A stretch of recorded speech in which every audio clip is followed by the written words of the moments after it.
Αν είσαι η κόρη του Παντένα, μάθε ότι έχασα άλλο 600 γραμμάρια από αυτό το τέλειο σώμα. Από 135-500 τώρα 134-900 πλην 5%.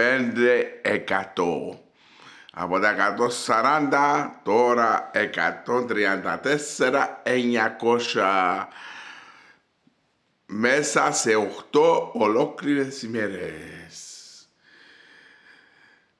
Αγαπώ σας και μην ξεχνάτε πάντα να χαμογελάτε με τα ωραία χαμόγελα σας και τις ωραίες ψυχές σας και τα κρυστάλλινα χαμόγελα σας.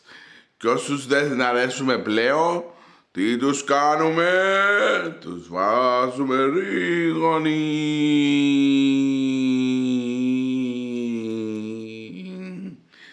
Αγαπώ σας, αγαπώ σας, αγαπώ σας και μην ξεχνάτε ποτέ να χαμογελάτε. Αγαπώ σας.